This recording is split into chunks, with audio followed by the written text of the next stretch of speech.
Hoy tenemos una invitada muy especial que es Lina Martínez.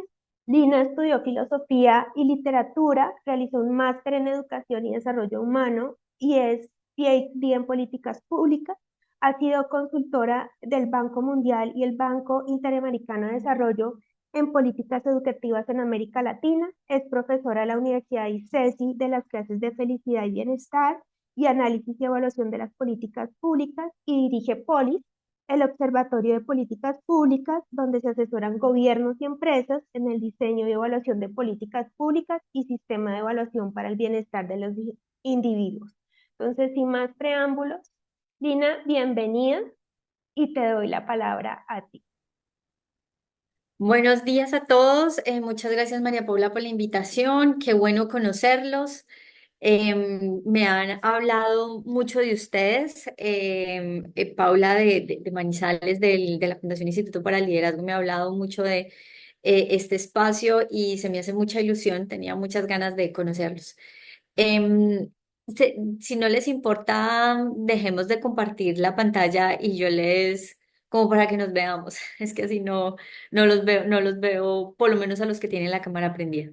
Bueno, entonces quisiera hablarles de algo que he venido haciendo en la Universidad ICESI sobre educación positiva. Esto posiblemente no sean, no me voy a concentrar mucho en lo que implica la educación positiva, porque todos ustedes son expertos y son líderes en el país en este tema, pero les quisiera contar cómo he logrado posicionar este tema en una universidad que tradicionalmente no tiene ese enfoque. Y antes de eso, les quisiera hablar como desde el punto, desde donde yo he abordado esto. Como lo decía María Paula hace un momento en la introducción, pues yo estudié filosofía y literatura, hice una maestría en educación y desarrollo humano, posteriormente hice maestría y doctorado en políticas públicas.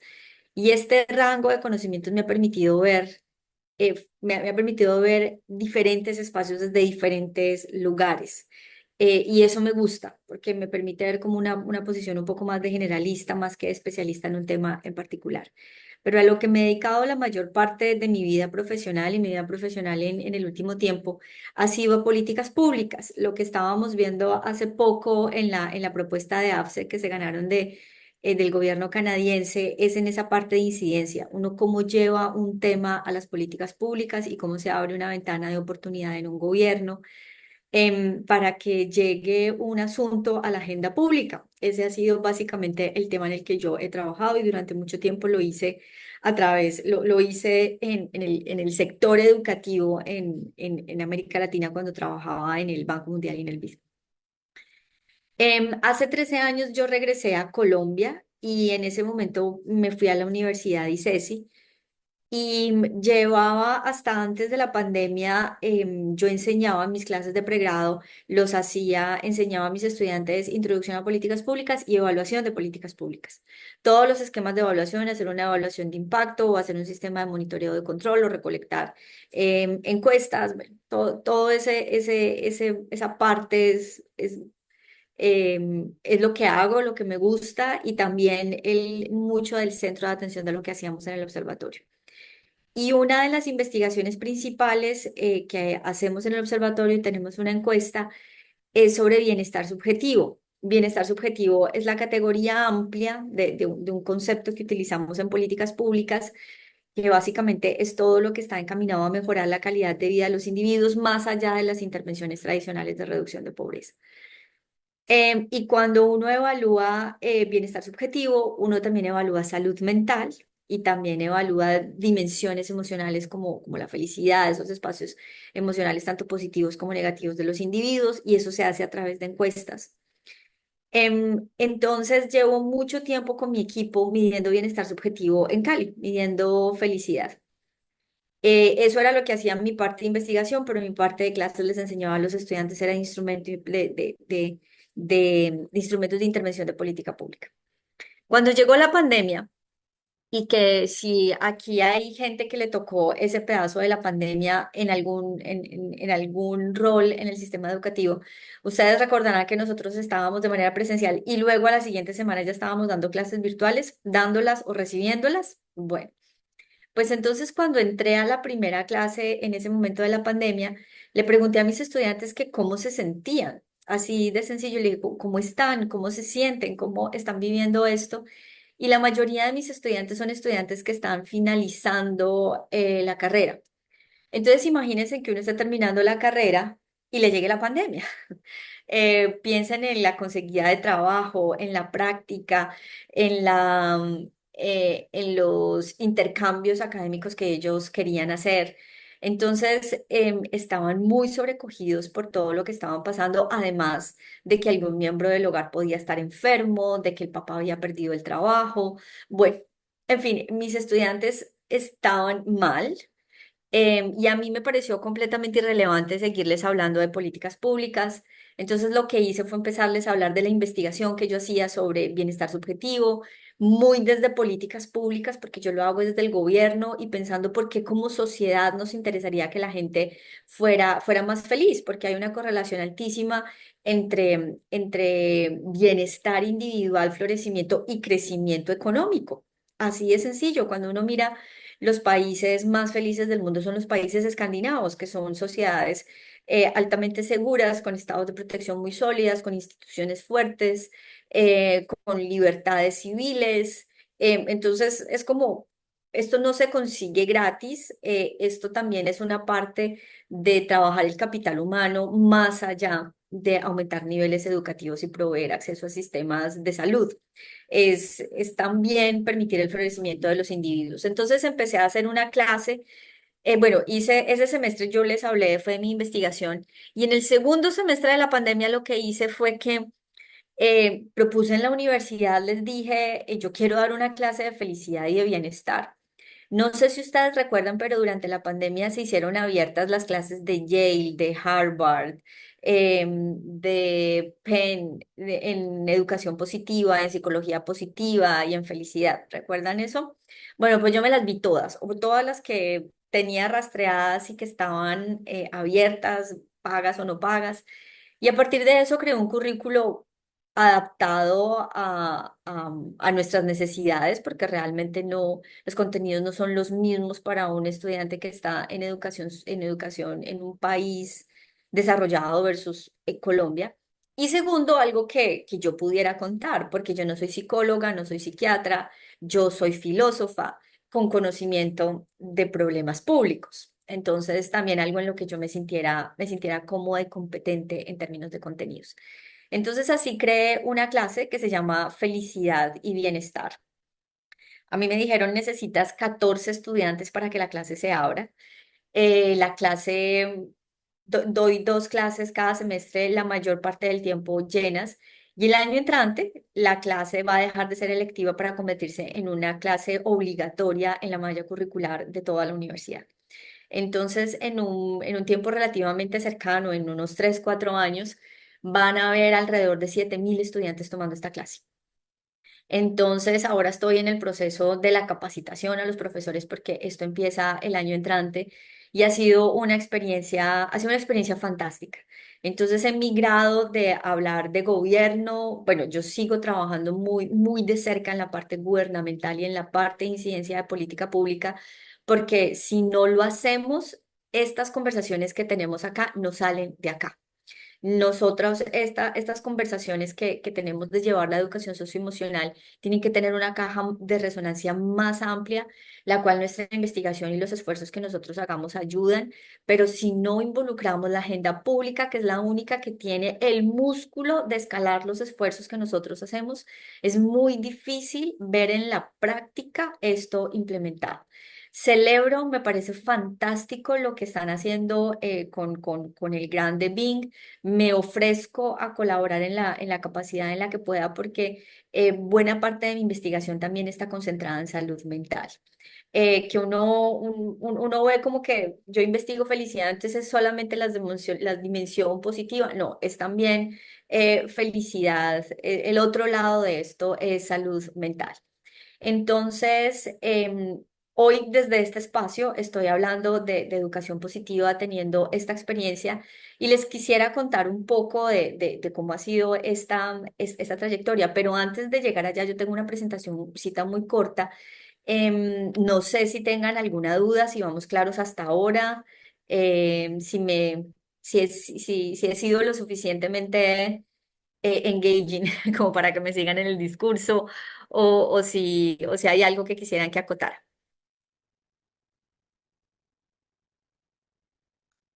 Em, Jorge, por aquí un comentario. Mm,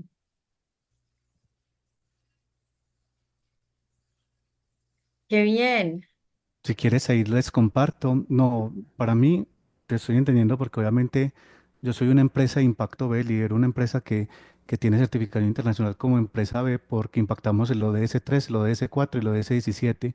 Y lo que hacemos nosotros es que a partir de la psicoeducación, haciendo uso de diferentes marcos de educación socioemocional, uno de ellos son los Senior Development Goals, pero tenemos un modelo desarrollado pues por parte de nuestro gerente de bienestar integral, que es un psicólogo clínico que recopiló toda la información y lo hacemos con foco en la promoción de salud mental y entonces desde el IDG Colombia Center, que es un centro que se creó hace 3 años, venimos trabajando y ya está en este momento físicamente en el Colegio San José de Las Vegas de la ciudad de Medellín. Estamos trabajando también con todo ese foco en incidencias de políticas públicas precisamente. Estamos en ese foco de cómo llevar el tema de la educación socioemocional para la promoción de la salud mental. Hoy a las 7 de la mañana estábamos en encuentro los líderes de los sectores y justo estábamos hablando de esto, dijimos, listo, tenemos una inmersión en Antioquia, 90 líderes, donde van a venir líderes de diferentes países que están trabajando con este marco y de diferentes sectores, diferentes empresas de la sociedad civil, de la academia. Aquí está la Escuela de Ingeniería de Antioquia, es uno también que está apoyando todo esto fuertemente aquí en Antioquia. Entonces, tenemos los 4 sectores para poder trabajar política pública, que son academia, empresa privada, sociedad civil y y bueno, estamos hay gobierno, estamos también con entidades del Estado, entonces estamos haciendo un trabajo muy juicioso, que a veces se hace la política pública de arriba hacia abajo, la estamos haciendo desde acá abajo, conectándonos todos para poder tener esa incidencia.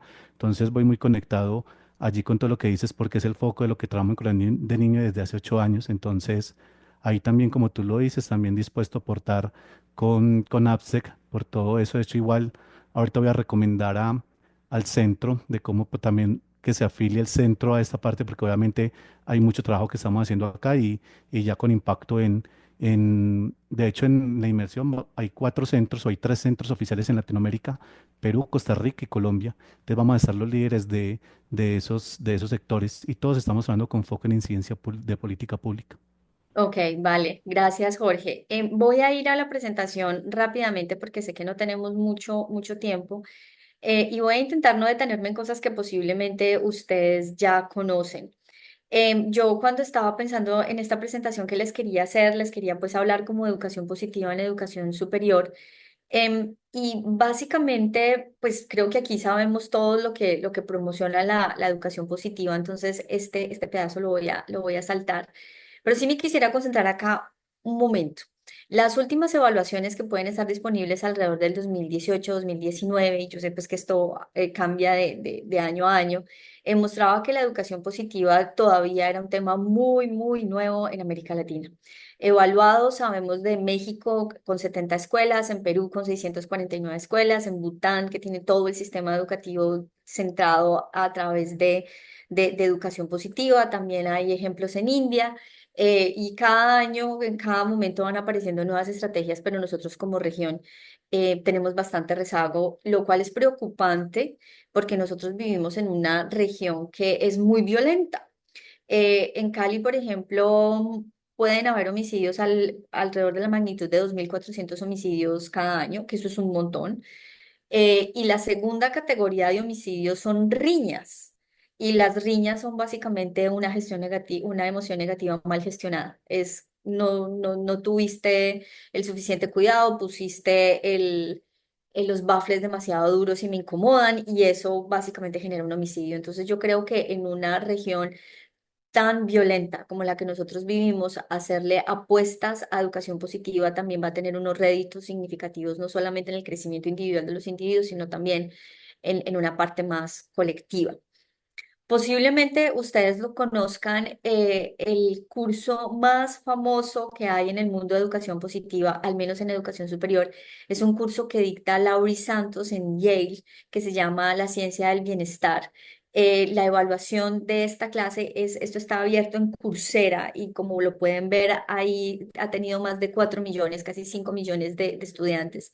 Y las evaluaciones que se han hecho muestran, como pueden ver acá en esta grafiquita sencilla, muestran que hay unos impactos positivos en la gente que toma la clase. Basado en esa clase de Laura y Santos fue que yo diseñé mi clase de felicidad y bienestar, se llama la clase. También escribí un libro, que el libro es el libro de texto que tienen mis estudiantes. El libro lo pueden conseguir hoy en cualquier librería. Esto fue un proceso muy bonito porque no quería hacer un libro académico o publicado por una editorial académica, porque un libro en una editorial académica nadie lo compra. Eso es un libro que básicamente se muere. Este libro fue publicado por Penguin Random House y tiene una difusión y tiene un alcance mucho más amplio. Y ese es el libro, el texto de base con el que se dicta la clase. Hemos hecho una evaluación de impacto con los estudiantes entre el 2020 y el 2022, con más de 300 estudiantes que han participado en la clase, teniendo un grupo de tratamiento y de control. Y en esta evaluación que hemos hecho, hemos encontrado que los estudiantes mejoran su bienestar al tomar la clase. Por ejemplo, una de las medidas que utilizamos es satisfacción con la vida. Y al inicio de la clase los estudiantes declaran estar en 7.1, finalizando la clase declaran estar en 7.8. Uno podría pensar que este salto no es importante, pero la escala de medición no solamente de satisfacción con la vida, sino de emociones, es muy sensible. Entonces, un cambio en una unidad, por ejemplo, pasar de 6 a 7, es equivalente a un 20% de incremento en los ingresos. Entonces, esta escala es bastante sensible a esas mediciones y esto es un salto importante. También haciendo comparaciones entre el grupo de tratamiento y de control alrededor de cómo se sentían los estudiantes en su dimensión emocional. Acá tenemos el grupo de tratamiento, son los estudiantes que tomaron la clase. Aquí les estoy mostrando el promedio de estudiantes aglutinados de 2 años que han pasado por la clase versus el grupo de control.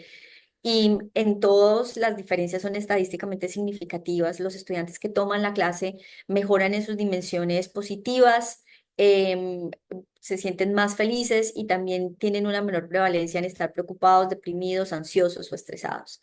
Y esto muestra el poder que tiene la educación, porque bien lo sabemos nosotros, uno aprende a gestionar sus emociones y esto se aprende como si uno estuviera aprendiendo matemáticas o si estuviera aprendiendo a leer o a escribir.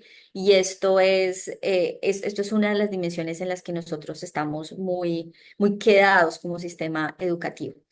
La clase también fue una versión online, virtual, gratuita, que puede tomar cualquier persona y está montada en un esquema de microaprendizajes. La financió el Ministerio de Ciencias y fue una financiación que hizo el ministerio durante la pandemia como estrategias para ayudar a paliar los efectos de la pandemia en salud emocional y en salud mental.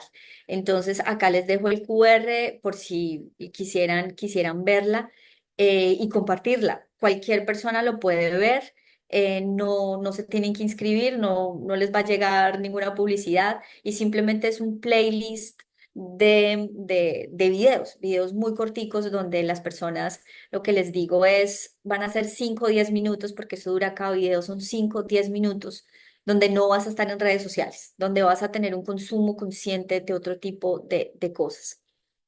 Y por último, algo que yo he estado haciendo de manera muy deliberada es exponiéndome en términos de que tenemos que tener una conversación mucho más amplia. Hoy estoy siendo mucho más activa en redes sociales porque esto es un canal al que uno le puede llegar a la gente. Esto demanda un montón de tiempo. Hoy ahora en la reunión pequeña estaba hablando con Dana, que es del nuevo esquema de comunicaciones de AppSec. Es difícil crear comunidad, pero estoy en ese proceso porque esto es una conversación muy chiquita y la gente hoy llega a contenidos y llega a discusiones es a través de las redes sociales, en los formatos, en los tiempos de las redes sociales, en los lenguajes de las redes sociales. Entonces, estoy en esta tarea. Este código QR los lleva a una página donde está todas las cosas que he hecho, mis publicaciones académicas y no académicas, y también mis redes sociales. Les agradecería un montón si me siguen en Instagram, en Facebook, en LinkedIn, en la que sea. Y hoy estoy buscando es cómo hacer este mensaje comunicable, que la gente lo entienda, que podamos construir una narrativa donde el gobierno la suma, la implemente y generemos una conversación donde esto se vuelva un tema relevante socialmente hablando y no solamente se quede en las islas desde las que cada uno de nosotros trabajamos. Entonces, esto es.